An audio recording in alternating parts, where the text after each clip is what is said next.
পূর্ণিমার মাহাত্ম্য হচ্ছে এটা ত্রিস্মৃতি বিজড়িত।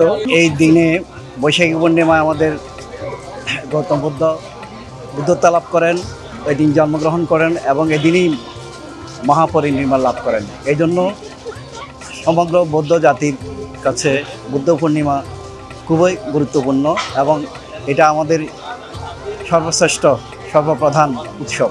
আমাদের এই মহামানব গৌতম বুদ্ধের আদর্শ যদি অনুসরণ করি, এই পৃথিবীর হানাহানি যুদ্ধ সব কিছু আসলে বন্ধ হয়ে যায়। আমাদের মূলত পঞ্চশীল নীতির উপর আমাদের যারা গৃহী আছি তারা পঞ্চশীল নীতি আমরা পালন করি।